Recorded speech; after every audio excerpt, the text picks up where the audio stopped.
माहिती नाही सगळ्यांना? लक्ष द्या आता. बंद करा टेक्स्टबुक नोटबुक बंद करा. सेल डिव्हिजन काय होतं आपला point? Cell division. Cell division दोन टाईपचे सेल डिव्हिजन. एक मायटोसिस आणि सेकंड मिओसिस. मिओसिसचं स्पेलिंग काय? MEIOSIS. नक्की ना? मायटोसिस कोणत्या सेलमध्ये होतं रे? Occurs in somatic cell. Occurs in somatic cell. Meiosis कोणत्या सेलमध्ये होतं? जर्म सेलमध्ये होतं. जर्म सेल कुठे असतात? आपल्या बॉडीमध्ये सगळ्या ज्या सेल्स आहेत त्या कोणत्या सेल्स आहेत? Somatic cells. आपलं नाक असेल, आपलं स्किन असेल, ब्रेन असेल, ह्या सगळ्या कोणत्या सेल्स आहेत? सोमॅटिक सेल्स आहे. जर्म सेल कुठे असतात? रिप्रोडक्टिव्ह ऑर्गन्स मध्ये. एकतर मेल मध्ये स्पर्म आणि फिमेल मध्ये ओव्हम. Okay done. मायटोसिस कशासाठी होतं रे? For growth and development.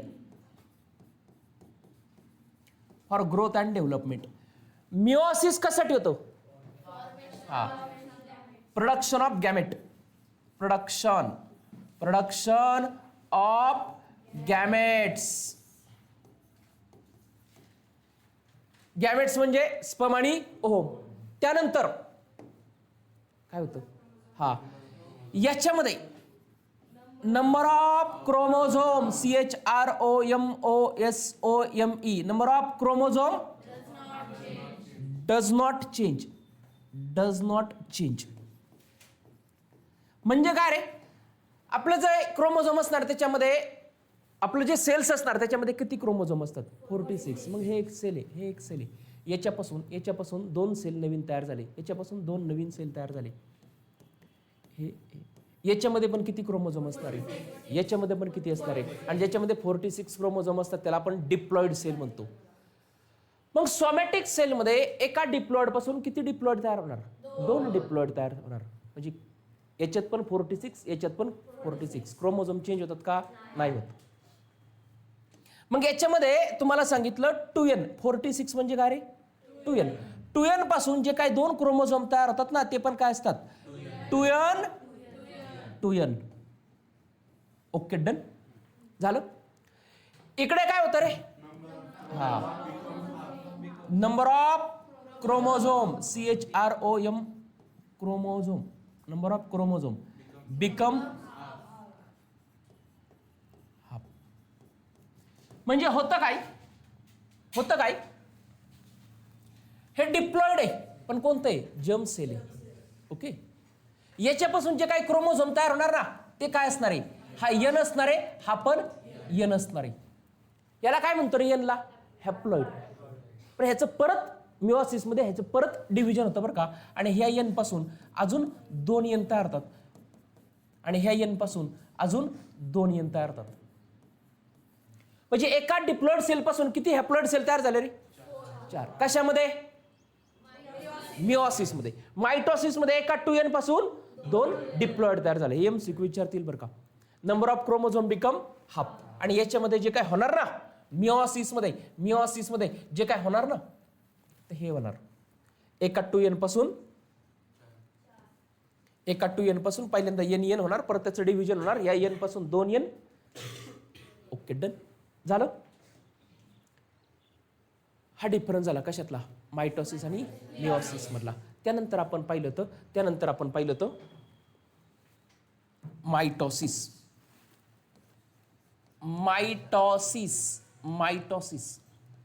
Mitosis 2 step मध्ये होतं. अनन्या सांगा. सॅटेरडल तुमचं डोकं दुखत होतं. सांगा. मायटोसिस 2 स्टेप मध्ये होतं. नाही माहिती. रिया? हा, मायटॉसिस 2 स्टेपमध्ये होतो. मायटॉसिस 2 स्टेपमध्ये होतो. एक कार्योकायनेसिस, KARYO, कार्योकायनेसिस. सॅटरडेल होतास. कार्यो म्हणजे न्यूक्लियस. कार्यो म्हणजे कुणाचं डिव्हिजन? न्यूक्लियसचं. म्हणजे ह्याच्यामध्ये मायटोसिस मध्ये पहिल्यांदा डिव्हिजन कुणाचं होतं? न्यूक्लियसचं होतं. ओके. आणि दुसरं सायटोकायनेसिस. सायटोकायनेसिस. सायटो म्हणजे सायटोप्लाझम, कायनेसिस म्हणजे होतं काय? हे सेल आहे आपलं. या सेलमध्ये हे काय? न्यूक्लियस. पहिल्यांदा ह्या न्यूक्लियसचं डिव्हिजन होणार. म्हणजे ह्या न्यूक्लियसचे एकाचे 2 होणार. झाले का? ते कसे होतात ना तेच पाहतोय आपण. पहिल्यांदा न्यूक्लियसचं डिव्हिजन झालं. एका न्यूक्लियसचे किती झाले? 2. याला काय म्हणायचं? कार्योकायनेसिस. मग थोड्या वेळी काय होणार? याचं परत डिव्हिजन होणार, याचं डिव्हिजन होणार. हा जो असतो ना, हा जो असतो ह्याला काय म्हणतो रे? सायटोप्लाझम. मग सायटोप्लाझम डिवाइड होणार आणि असे 2 सेल तयार होणार. सायटोप्लाझम डिवाइड होणार आणि हा वरचा एक सेल आणि हा खालचा एक सेल. झाले का 2 सेल? एकापासून 2 सेल. मग हे जे झालं ना ह्याचं सायटोप्लाझमचं डिवायडेशन, त्याला काय म्हणणार आपण? सायटोकायनेसिस. Okay, done. आणि तुम्हाला सांगितलं आपल्या बॉडीमध्ये जे काही सेल्स असतात ना, प्रत्येक सेलचं लाईफ वेगवेगळं असतं. म्हणजे आपल्या स्किनच्या सेल असतात ना, ह्या स्किनच्या सेलचं लाईफ 2 आठवडे असतं. काही सेलचं लाईफ 2-3 दिवस पण असतं. काही सेलचं लाईफ वर्षाचं पण असतं. आता लाईफ असतं म्हणजे काय असतं? जर ही सेल आहे माझ्या बॉडीमधली, ही जर डेड झाली, डेड कशी होणार? स्किनची सेल डेड कशी होणार? खरचटलं, लागलं तर खराब झाली ती. किंवा एखादी, आता ही स्किनची सेल आहे, ह्याचं 2 आठवडे लाईफ झालं तर ती काय होणार आहे? त्याच्यापासून नवीन सेल तयार होणार आहे. त्याला म्हणतो आपण सेल डिव्हिजन. Okay, done. आता हे जे काही कार्योकायनेसिस आहे ना आणि सेल डिव्हिजन आहे ना, एक सेल तयार व्हायला मला वाटतं एखादा दिवस लागतो. म्हणजे एका सेलचं पूर्ण डिव्हिजन व्हायला 24 तास लागतात. कार्योकायनेसिस 4 स्टेपमध्ये होतो. 4 स्टेपमध्ये होतो. प्रज्वल, पहिली कोणती रे? हा, पहिली कोणती? हॉस्पिटल रे बाबा. कोणती रे? प्रोफेज. कार्योकायनेसिसची पहिली स्टेप कोणती? प्रोफेज. झालं. दुसरी metaphase. Third anaphase. Anaphase, ANAPHASE, anaphase. आणि 4 टिलोफेज. टिलोफेज. कशामध्ये काय होतं सगळं तुम्हाला माहिती आहे. कार्योकायनेसिस 4 स्टेपमध्ये होतं. Prophase, metaphase, anaphase, telophase. आणि टिलोफेज संपली की तिथं डिव्हिजन झालेलं असतं. कोणाचं? न्यूक्लियसचं. आणि मग सुरुवात होती कशाची? सायटोकायनेसिसची. Okay, done. लक्ष द्या. आता सगळ्यांना सगळं माहिती आहे.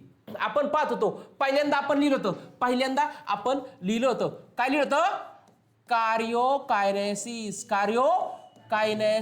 कार्योकायनेसिस झालं. त्याच्यामध्ये पहिली कोणती रे?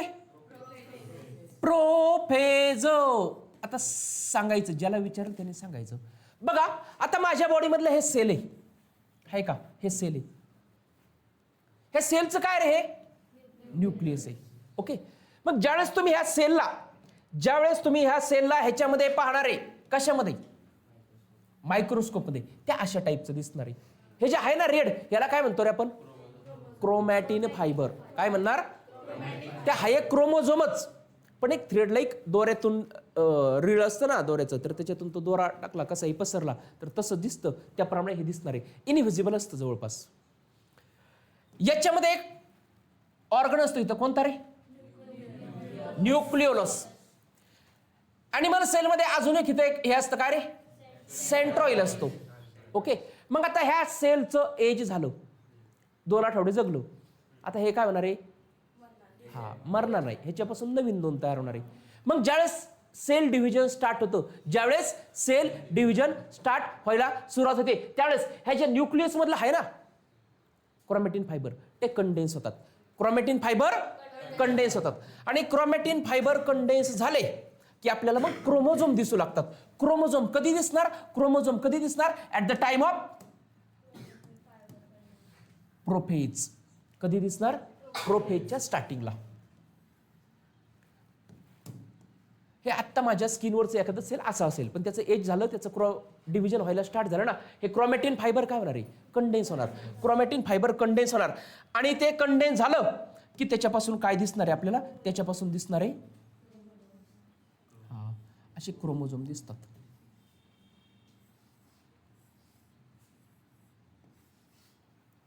झालं. हे तर आपला हा काय रे? न्यूक्लियोलस. न्यूक्लियोलस हा काय होता आपला? न्यूक्लियोलस. न्यूक्लियोलस NUCL हा न्यूक्लियोलस. Okay done. हे असे भरपूर असणार आहे बरं का, हे असे भरपूर असणार आहेत. क्रोमोझोम किती असतील रे? हा. आता या क्रोमोझोम मध्ये 9वी मध्ये तुम्ही कधीतरी पाहिलं होतं बघा, हा क्रोमोझोम आहे. त्या क्रोमोझोमचे 4 टाइप्स होते माहितीये का? 9वी मध्ये लर्न केले होते आपण. हा मेटाफेज नाही रे, अरे 10वीत आहे तुम्ही आत्ता. हा व्ही शेप होता, एल शेप होता, आय शेप होता. हा हे लर्न केलं होतं माहितीये का आपल्याला? टिलोसेंट्रिक. हा तर येस, हा एक क्रोमोझोम आहे बघा. हे सेंटर असतं हे सेंटरला काय म्हणतो रे आपण? सेंट्रोमियर. याला काय म्हणतो आपण? सेंट्रोमियर. झालं. हे जे वरच आहे ह्याला काय म्हणायचो? P arm. खालच्याला काय म्हणायचो? हा. आता याला पी आर्म आणि क्यू आर्म नाही म्हणणार. हे जे वरच आहे ना, हे जे वरच आहे ना त्याला म्हणायचं sister chromatids. Okay, sister chromatids. मग आता बघा तेच वरचं पण सिस्टर क्रोमॅटिड्स, खालचं पण सिस्टर क्रोमॅटिड्स. लक्ष द्या. आता बघा झालं काय?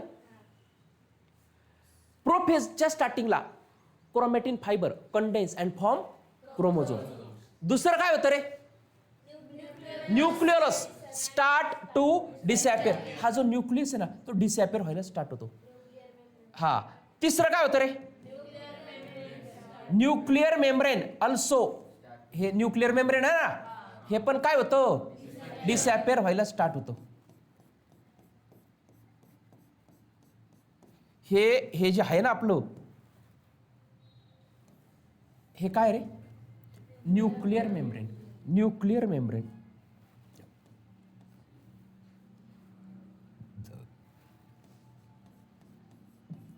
Nuclear membrane.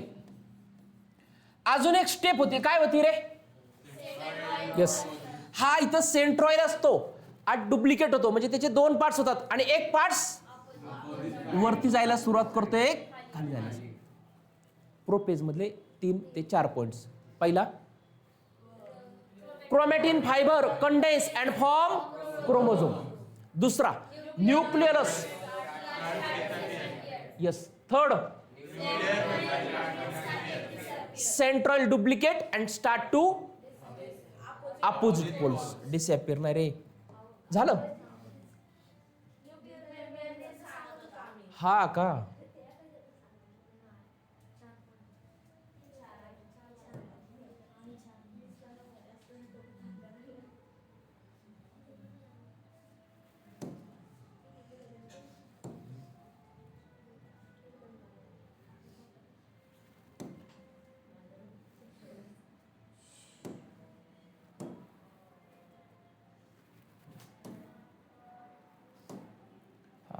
हे जे काय प्रोपेज सांगितलं ते प्रोपेज मधले हे 4 पॉइंट. प्रोपेज हा जे काय ते प्रोफेज प्रोफेज प्रोफेज प्रोफेज याच्यातले 4 point. Chromatin fibre condense and form chromosome. दुसरं centriole duplicate and moves to opposite poles of the cell. Third nuclear membrane and nuclear start to disappear. Okay done. Prophase झालं. आता असतं काय metaphase. Metaphase metaphase. आता metaphase सगळं संस्कृती सांगतील. होता का सॅटर्डेला? होता का सॅटर्डेला? हा मेटाफेज. मेटाफेज मध्ये काय होतं बघा. मेटाफेज मध्ये काय होतं?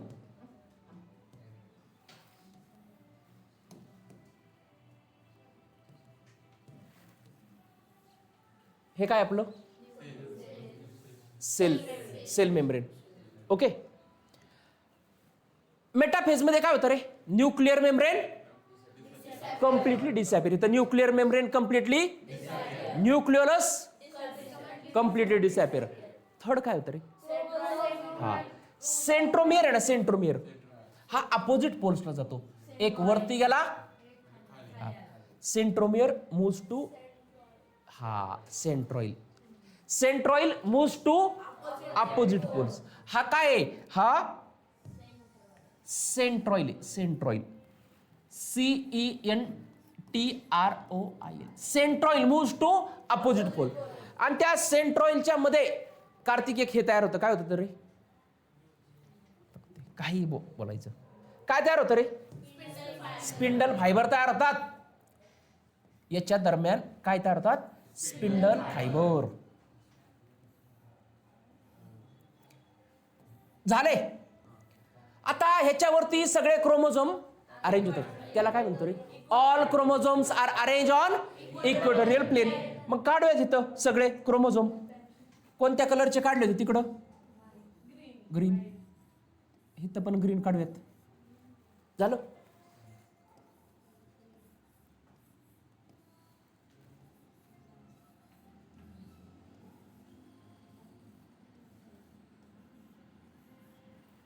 Okay done. डायग्राम काढली ना याची? तुम्ही काढले ना? हे काय झाला? Prophase. Metaphase. Metaphase nuclear membrane completely disappear. Chromosome completely visible. Chromosome दिसू लागतात आता. नंतर all chromosomes are arrange parallel to equatorial plane. Spindle fibers are formed between centroid of each chromosome and centroid. Okay done. याला learn करायची गरज आहे का? आणि आपल्या मनाने लिहायचं. असं नाही की मी लिहून दिलंय असंच लिहायचं. हा हो 46 असणार. आपल्या मनाने लिहायचं. एकतर सेंट्रॉइल सेंट्रॉइल नाही, nucleolus and nuclear membrane completely disappear. Okay. Centroid moves to opposite poles and form spindle fiber between them. And all chromosomes are arranged parallelly on equatorial plane. Okay, done. हे जे आहे ना हे दोऱ्यासारखं, याला काय म्हणणार आहे? Spindle fibre. Spindle fibre. झालं. ही कोणती फेज झाली आसिम? मेटाफेज. अनाफेजला काय होतं सांग? हा हा परत एकदा.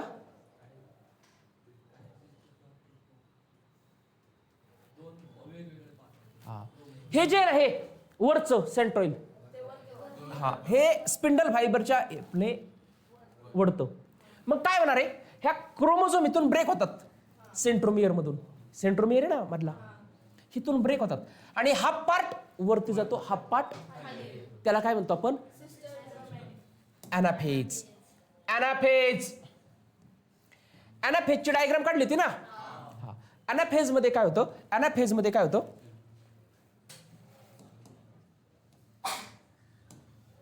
हे आपलं सेल मेम्ब्रेन. सेल मेम्ब्रेन आहे. हे काय करणार आहे? हे वरून खेचणारे, खालून खेचणारे, हे दोऱ्यासारखं स्पिंडल फायबर. त्याच्यामुळे ते क्रोमोझोम मधून तुटणार आहे आणि हाफ पार्ट वरती जाणार, हाफ पार्ट. पण त्याची डायग्राम आपण कशी काढली होती? त्याची डायग्राम आपण अशी काढली होती. हे तर हे आहे आपलं काय? ओके. हे हा झालं. आणि त्याच्यामध्ये हे आपले हा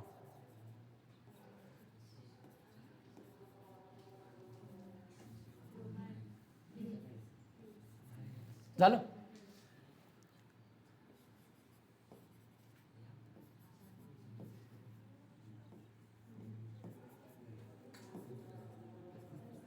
झालं. आणि याच्या साईडला असं ते तुटलेत मधून.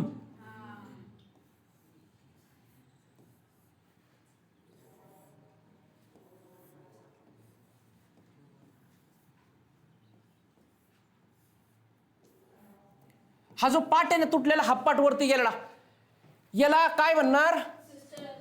हा, याला काय म्हणणार? SISTER, sister. झालं. मग एनाफेज मध्ये लिहिणार काय? Centromere split. सेंट्रोमियर म्हणजे हे जे तुमचं आहे ना, हे हा हा हा पार्ट, याला काय म्हणतो? सेंट्रोमियर. तो स्प्लिट होतो. सेंट्रोमियर स्प्लिट आणि sister chromatids of each chromosome separate and they are pull apart in the opposite direction with the help of spindle fiber. बघा ना कसली प्रोसेस होते. हे इथून बरोबर मधून तुटणार, वरचा पार्ट वरती जाणार, खालचा पार्ट खाली जाणार. Okay, done. हे काय झालं आपलं? एनाफेज. एनाफेज मध्ये काय होणार? सेंट्रोमियर काय होणार? सेंट्रोमियर स्प्लिट होणार आणि सिस्टर क्रोमॅटिड अपोजिट साइडला पुल होणार, ओढले जाणार. Okay, done. Last telophase. Telophase याची डायग्राम काढली होती का? ड्रॉ करसाल. Telophase, TELOPHASE, telophase.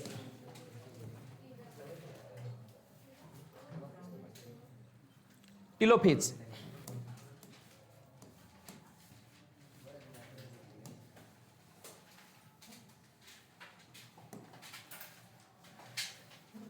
टिलोफेज मध्ये काय होतं? हे जे पाहतो ना आपण, कशाचे स्टेप पाहतोय रे आपण? कार्योकायनेसिस. कार्योकायनेसिस म्हणजे डिव्हिजन ऑफ न्यूक्लियस. एका न्यूक्लियसचे किती होणार आहेत? 2. आता लक्ष द्या, हे जे वरती गेलंय ना आपलं, कोण गेलंय वरती? हे डिकंडेन्स होतात. डिकंडेन्स म्हणजे, कंडेन्स म्हणजे एकत्र येणं. ओके. आता डिकंडेन्स म्हणजे परत पसरणं, म्हणजे थ्रेड, दोऱ्याचा रोल आहे, रोल. तर ते पसरलेलं दोरा. आता त्या दोऱ्याला मी काय केलं? त्या रोलवरती गुंडळलं, तर त्याला काय म्हणणार? कंडेन्स होणं, एकत्र. आणि तो परत इकडं तिकडं पसरला तर त्याला काय म्हणायचं? आता टिलोफेजच्या स्टार्टिंगला काय होतं? हे जे सिस्टर क्रोमॅटिड्स वरती गेलेत ना, ते वरती जातात आणि डिकंडेन्स होतात. डिकंडेन्स म्हणजे परत याच्यासारखं स्ट्रक्चर होणार, परत याच्यासारखं स्ट्रक्चर होणार, असं.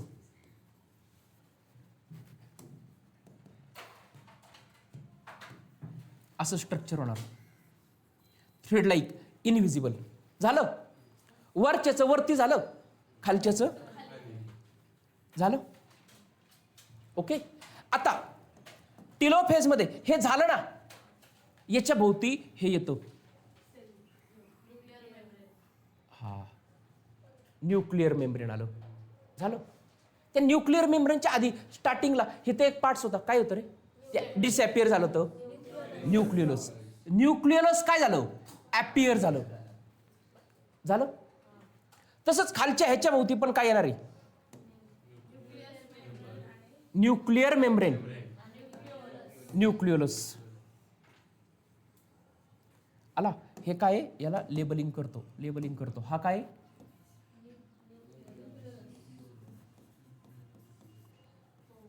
डिसअपियर कोणत्या ह्याच्यामध्ये झाला रे? मेटाफेज मध्ये. आला कशामध्ये? टेलोफेज मध्ये. झाला. आणि हे जे आहेत ना, हे काय? इनव्हिजिबल, हा क्रोमॅटिन फायबर. झालं. हे जे होते ना, हे काय रे, स्पिंडल फायबर, ते डिसअपिअर होतात. स्पिंडल फायबर स्टार्टिंगला हे जे आपलं सेल होतं ना, हे तर एक अजून एक पार्ट होता, कोणता रे, सेंट्रोइल. काय होता, सेंट्रोइल.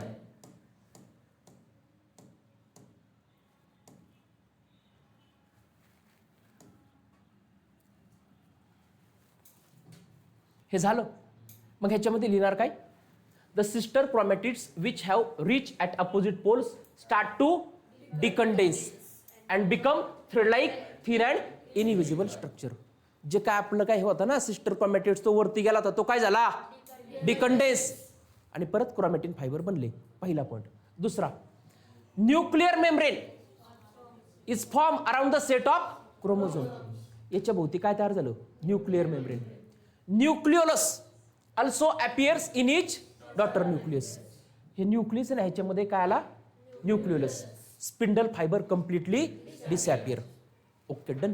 इथपर्यंत आपलं कायरोकायनेसिस संपलं. बघा, एक न्यूक्लियस होतं, सेलमध्ये काय होतं, एक न्यूक्लियस. त्याच्यापासून किती तयार झाले, हे न्यूक्लियस आहे, ह्याला डॉटर न्यूक्ली म्हणतो, डॉटर. ह्याची ही पोरं झाली 2.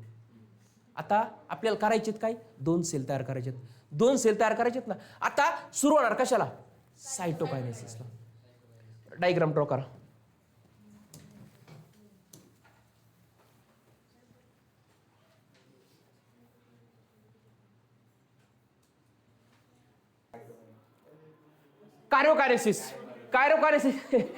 कायरोकायनेसिस 4 स्टेप मध्ये होतं.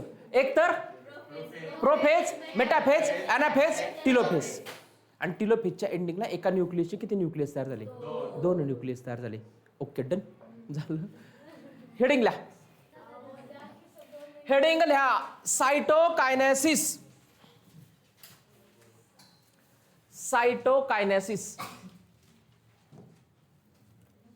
CY.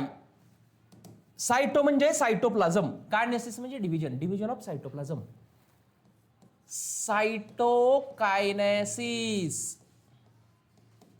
सायटोकायनेसिस कोणतं, नका लिहू, लक्ष द्या आधी, लक्ष द्या. सायटोकायनेसिस म्हणजे division of nucleus, division of cytoplasm. हा, आज काय झालं कळत नाही, लक्ष द्या.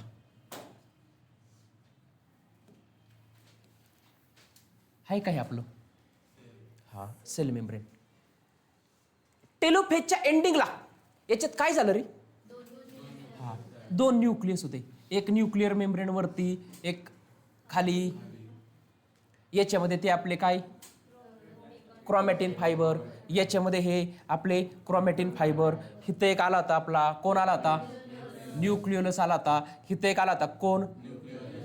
आता जेव्हा हे संपणार, टिलोफेज संपली, 2 न्यूक्लियस झाले की होतं काय माहितीये का, इथे एक असा नॉच तयार होतो. नॉच बुकमध्ये त्याला म्हणले, म्हणून मी म्हणतो असा झाला. आता हळूहळू वाढत जातो. हे जे आहे ना, ह्याला काय म्हणतो आपण, सायटोप्लाझम. इथं आहे ना, हे काय, सायटोप्लाझम. हे दोन्ही न्यूक्लियस आता एकाच सेलमध्ये. हा नॉच हळूहळू वाढत जातो आणि वाढला. आता ह्याच्या पुढची स्टेप काय होणार, अजून वाढणार आणि मग तो असा होणार.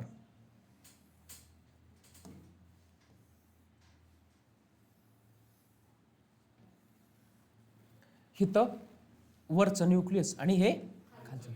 अजून वाढला की मधून तो ब्रेक होणार आणि वरती आणि खाली, आणि मध्ये हे काय असणार आहे, आणि असे 2 सेल्स तयार होणार.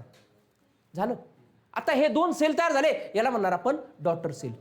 एका सेलचे 2 सेल तयार झाले. मग ह्यालाच मी पुढे हे करतो. हा वाढत जाणार. वाढला की पूर्णपणे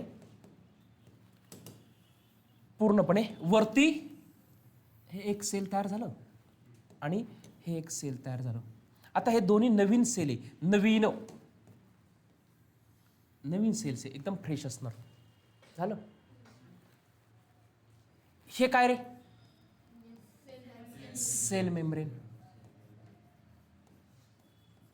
सेल मेम्ब्रेन. हे काय रे? हे nuclear membrane. Nuclear membrane. Nuclear membrane. हे काय? क्रोमोझोम आहे, पण ते पसरलेत, डिकंडेन्स झालेत, तर त्याला काय म्हणणार आपण? हा, ऍक्च्युअल ते क्रोमोझोमच आहे, क्रोमॅटिन फायबर. झालं. हा काय रे आपला? न्यूक्लिओलस. न्यूक्लिओलस. आता स्टार्टिंगला ज्यावेळेस मी काढलं होतं ना सेल, तर त्या सेलचे इथे एक पार्ट होता, कोणता रे? सेंट्रोइड. तो परत अपियर होतो, सेंट्रोइड अपियर होतो इथं. झाला. हा काय असणार आहे आपला? हा काय असणार आहे? सेंट्रोइड. सेंट्रोइड. आता ज्यावेळेस ह्यांचं वय होणार, ज्यावेळेस हे म्हातारे होणार, तेव्हा त्यांच्यापासून परत हा, याच्यापासून 2, याच्यापासून 2, आणि अशा पद्धतीने ते सेल डिव्हिजन कंटिन्युअसली चालू राहतं. ज्यावेळेस तुमची सेल डिव्हिजनची पॉवर कमी झालेली असेल ना, त्यावेळेस तुम्ही म्हातारे झालेले असणार आहे. म्हाताऱ्या कोताऱ्यांमध्ये त्यांच्या स्किनला सुरकुत्या पडलेल्या असतात. का पडलेल्या असतात? कारण त्यांच्यामध्ये सेल डिव्हिजन कमी झालेले. ओके, म्हणजे त्यांच्यामध्ये डेड सेल जास्त आहे आणि नवीन सेल, हा, तुमच्यामध्ये नवीन सेल्स आहेत, नवीन सेल आहेत, डेड नाही आहेत. त्याच्यामुळे जे मुलं असतात ना 20 वयापर्यंत, ते एकदम हे दिसतात बघा, टवटवीत दिसतात. टवटवीत दिसतात. झालं. मग सायटोकायनेसिस म्हणजे लिहिणार काय? सायटोकायनेसिस मध्ये लिहिणार काय? In this process a notch is form. Notch म्हणजे कळतं ना, तो गॅप.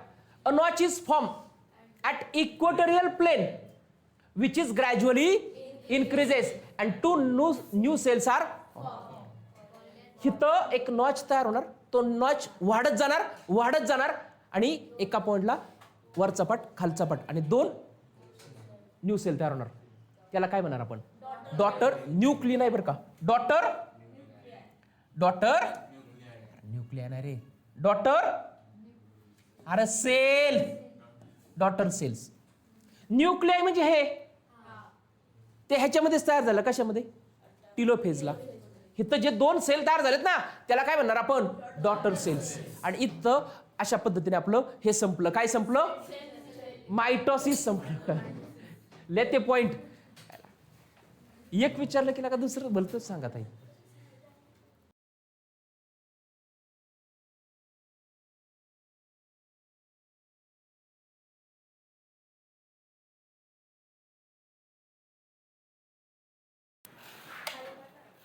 झालं. इथपर्यंत संपलं आपलं काय? मायटोसिस.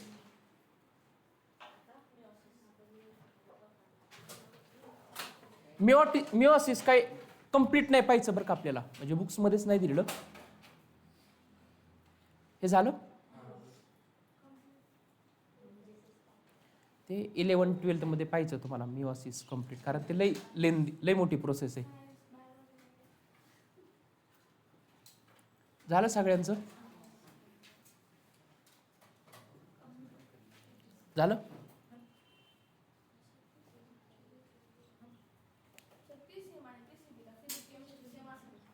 सेम असतं की वेगळं काय असतं? Chemical reaction and equation. सगळ्या रिॲक्शन बॅलन्स करायची. बॅलन्स करायला म्हणजे एक्झरसाइजच्या मागं क्वेश्चन आहे.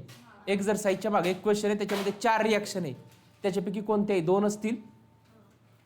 रिॲक्शनचे टाइप्स, डेफिनेशन, एक्झाम्पल. ओके. आणि रिॲक्शनच्या रेटवरती कोणकोणते फॅक्टर अफेक्ट करतात, एवढेच क्वेश्चन असतील. काय म्हणलं, समजलं का? काय? 2च विचारणार तुम्हाला. फॅक्टर सगळे माहिती पाहिजे, पण एक्सप्लेन करायला 2च, कोणते तरी 2. असं नाही की विचारत की बाबा हेच करा एक्सप्लेन. झालं? हेडिंग लिहा. मिओसिस. मिओसिस. बुक काढलंय का कोणी बाहेर? नका काढू. मिओसिस.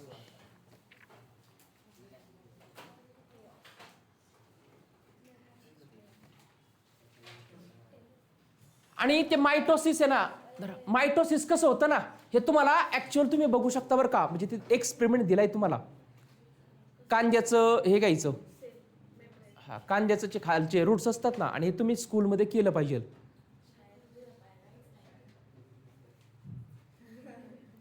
कांद्याचे खालचे रूट्स असतात ना, ते एक दिवस पाण्यामध्ये भिजत घालायचे. ते टर्गिड होतात, टर्गिड. हा, तर ते कट करायचं, थोडंसं हाताने हे करायचं, त्या ग्लासवरती ठेवायचं, माहिती आहे का, मायक्रोस्कोपची. आणि ते मायक्रोस्कोपमध्ये पाहायचं, तर तुम्हाला ते सेल डिव्हिजन होताना दिसतं. ते ॲक्च्युअली इमेज आहे त्याच्यामध्ये, बुकमध्ये. बघूयात आपण. लक्ष द्या. हे झालं. काय लिहिलं हेडिंग? मिओसिस. MEIOSIS. लक्ष द्या. तर मिओसिस 2 स्टेपमध्ये होतो. आणि मिओसिस कोणत्या सेलमध्ये होतं रे? जर्म सेलमध्ये होतो. मिओसिस जर्म सेलमध्ये होतो. मायटोसिस. मायटोसिस 2 स्टेपमध्ये होतं. एक तर कार्योकायनेसिस आणि हे मिओसिस ना, मिओसिस कॉम्प्लिकेटेड बरं का थोडंसं. आणि तुम्हाला जे का आता सांगणार त्याची नावं पण दिलेली नाही मला वाटतं बुक्समध्ये. मिओसिस 2 स्टेपमध्ये होतो. एक तर मिओसिस 1 आणि मिओसिस 2. हे म्हणजे काय तुम्हाला सांगितलं. मिओसिसमध्ये 2n आहे. स्पर्म किंवा ओम एखाद्याच्या बॉडीमध्ये स्पर्म किंवा ओम आहे तर किती येते? 2n. 2n म्हणजे डिप्लॉइड. आता ह्याचं डिव्हिजन होणार आणि एक n तयार होणार, दुसरा इथपर्यंत झालं ते मिओसिस 1 झालं. ओके. ह्या डिप्लॉइड पासून हॅप्लॉइड तयार झालेत का? हॅप्लॉइड. मग इथपर्यंत झालं ना, ते मिओसिस 1 झालं. आणि ह्याच्या पुढं ह्या एनचा परत डिव्हिजन होणार, परत त्या एनचे 2 एन तयार होणार.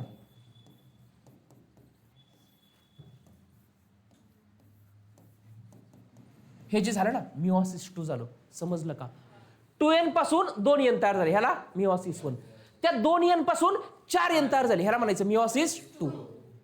आता मिओसिस 1 परत 2 स्टेपमध्ये होतो. मिओसिस 1 परत एक कायरोकायनेसिस 1. कायरोकायनेसिस 2, सायटोकायनेसिस 1. Okay, done. मिओसिस 2 परत 2 स्टेपमध्ये होतो. एक तर कायरोकायनेसिस 2 आणि सायटोकायनेसिस 2. झालं? Okay, done. आता हे जे कायरोकायनेसिस 1 आहे ना, कायरोकायनेसिस 1 ते परत 4 स्टेपमध्ये होणार. एक तर काय रे? प्रोफेज 1, नंतर मेटाफेज 1. ह्याला थोडंसं खाली घेतो बरं का. प्रोफेज 1 नंतर मेटाफेज 1. हे काय तुम्हाला एक्झामला विचारणार नाही एवढं डिटेलमध्ये. मेटाफेज 1, प्रोफेज 1, मेटाफेज 1 नंतर हा प्रोफेज 1 नंतर मेटाफेज 1 नंतर ॲनाफेज 1 नंतर टिलोफेज संपली की काय होणार? सायटोकायनेसिस 1. आणि सायटोकायनेसिस 1 झाली की हे तुमचे 2 एन तयार झाले. झालं? आता 2 एन तयार झाले की त्याच्यानंतर पुढं काय चालू होणार? मिओसिस 2. मिओसिस 2 नंतर परत हे कायरोकायनेसिस 2 सेम मायटोसिस सारखं असतं. म्हणजे ह्याच्यामध्ये काय असणार माहिती का? प्रोफेज 2 सेम नंतर मेटाफेज 2 नंतर ॲनाफेज 2 नंतर आणि टिलोफेज संपली की सायटोकायनेसिस 2 आणि हे 4 एन तयार होणार. डिफरन्स काय माहितीये का? डिफरन्स मिओसिस 1 मध्ये डिफरन्स आहे. मिओसिस 1 2 स्टेपमध्ये होतं. एक तर कायरोकायनेसिस 1 आणि ते कायरोकायनेसिस 1 म्हणजे कायरोकायनेसिस 4 स्टेपमध्ये होणार. एक तर prophase, metaphase, anaphase, telophase. Difference कुठे आहे माहिती आहे का? डिफरन्स या प्रोफेज 1 मध्ये हे 5 स्टेपमध्ये येतो. एक लॅप्टोटीन. लॅप्टोटीन ही बुकमध्ये नावं नाही बरं का, पण तुम्हाला विचारू शकतात. लॅप्टोटीन. दुसरं झायगोटीन. लॅप्टोटीन, झायगोटीन. नंतर पॅचिटीन. लॅप्टोटीन, झायगोटीन, पॅचिटीन. लॅप्टोटीन, झायगोटीन, पॅचिटीन. नंतर डिप्लोटीन.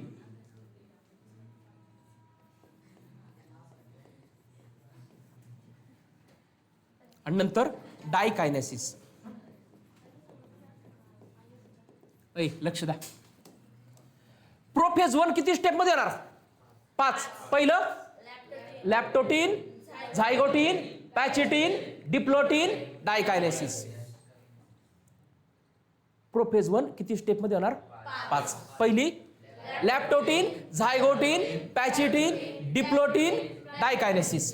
पहिली लॅप्टोटीन, झायगोटीन, पॅचिटीन, डिप्लोटीन, डायकायनेसिस. मिओसिस 2 स्टेप मध्ये होतो. मिओसिस 1 आणि मिओसिस 2. मिओसिस 1 परत 2 स्टेप मध्ये येतो. एक तर कायनेसिस 1 आणि हा ते कायनेसिस 1 4 स्टेप मध्ये येतो.